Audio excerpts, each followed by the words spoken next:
Desde hace varios días le he estado platicando sobre el libro de Sarah Eisen, de Currency After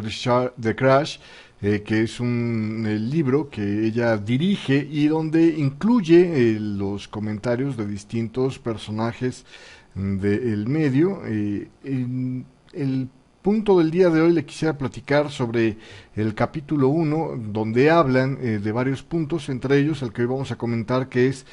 precisamente la idea de utilizar al oro como la divisa de base o la divisa de reserva a nivel internacional. Y bueno, pues este artículo lo escribe, o esta parte del libro que coordina Sarah Eisen, que es, si usted la ubica, es la rubia esta que salía en Bloomberg en las mañanas con Tom King hablando de Forex. Era la que hablaba sobre Forex cuando había algo que tocar sobre este tema, y que se acaba de pasar para CNBC. Bueno, pues resulta ser que en este libro que publicó, el capítulo uno le toca escribirlo a Gary Schilling, y empieza a hablar precisamente de que el dólar seguirá siendo la principal divisa de reserva, y a la hora de llegar al tema de los comentarios que pues recientemente se han vertido sobre el uso del oro como divisa de reserva internacional, pues él empieza a hacer alguna serie de anotaciones que me parece que son muy pertinentes y que son las que vamos a estar comentando el día de hoy. En primer lugar, bueno, pues él dice que es correcto que hay o que él reconoce que hay una creencia popularizada recientemente, impulsada tal vez por algunos de los interesados en que el oro sea o se convierta próximamente en el nuevo patrón estándar,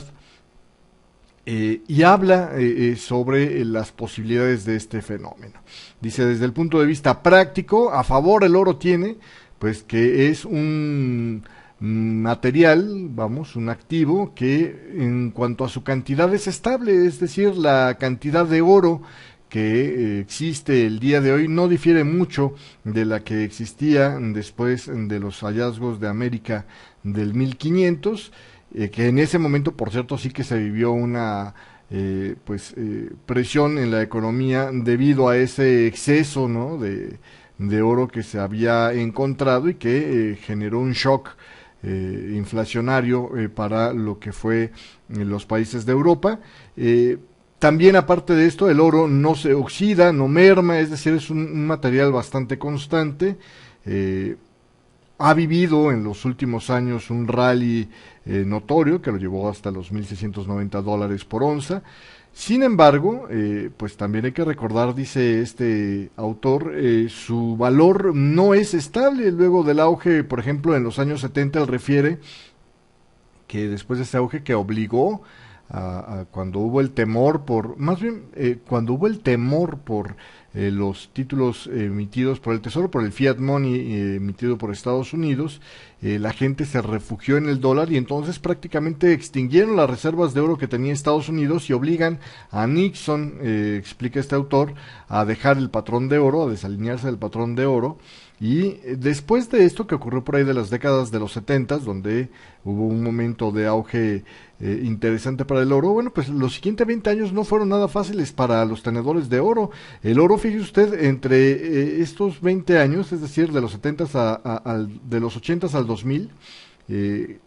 tuvo una depreciación de casi el 61% en términos nominales, y si lo ajusta usted a inflación, hasta de un 83% en términos reales. Entonces, pues vamos,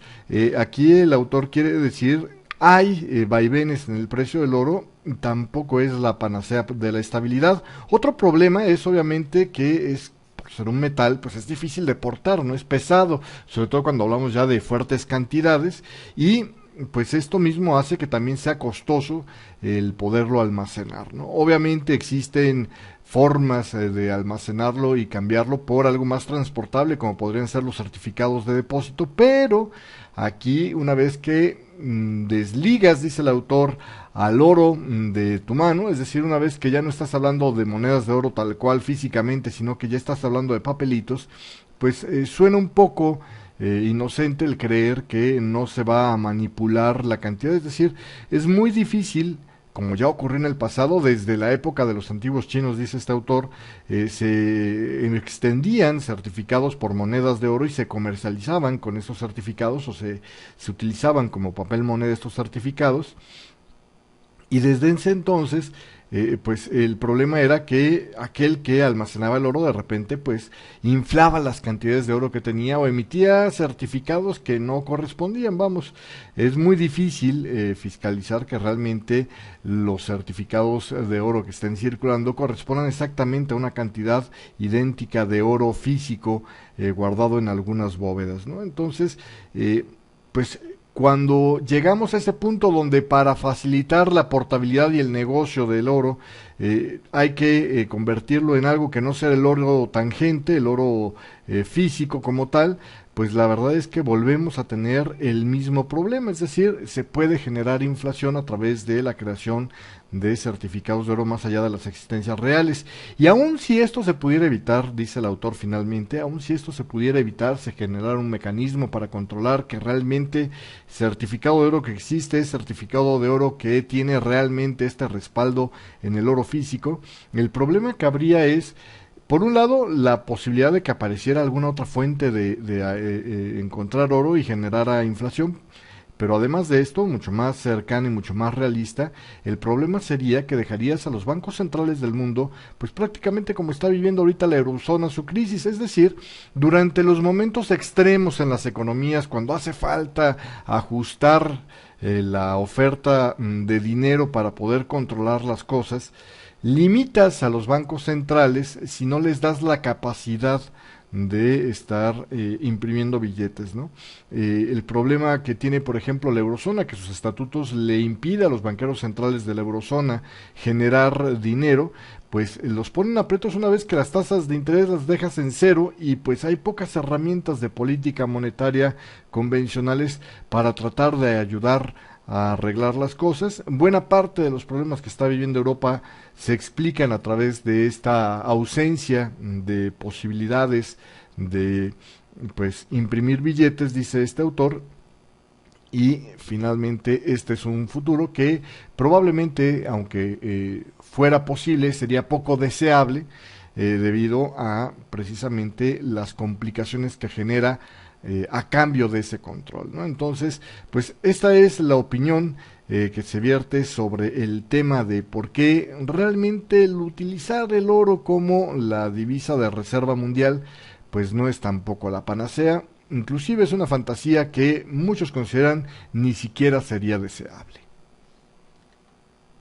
Gracias por ver este video. Te recuerdo que puedes darle like si te gustó y suscribirte para que YouTube te recuerde de los próximos videos. Siéntate libre de compartir este video en tus redes sociales. Suscríbete a nuestro canal. Tenemos para ti cursos completos de análisis y operación de instrumentos financieros. Escúchanos en vivo desde las 3 de la mañana hasta la 1 de la tarde, hora de Nueva York, en www.forexhispana.com.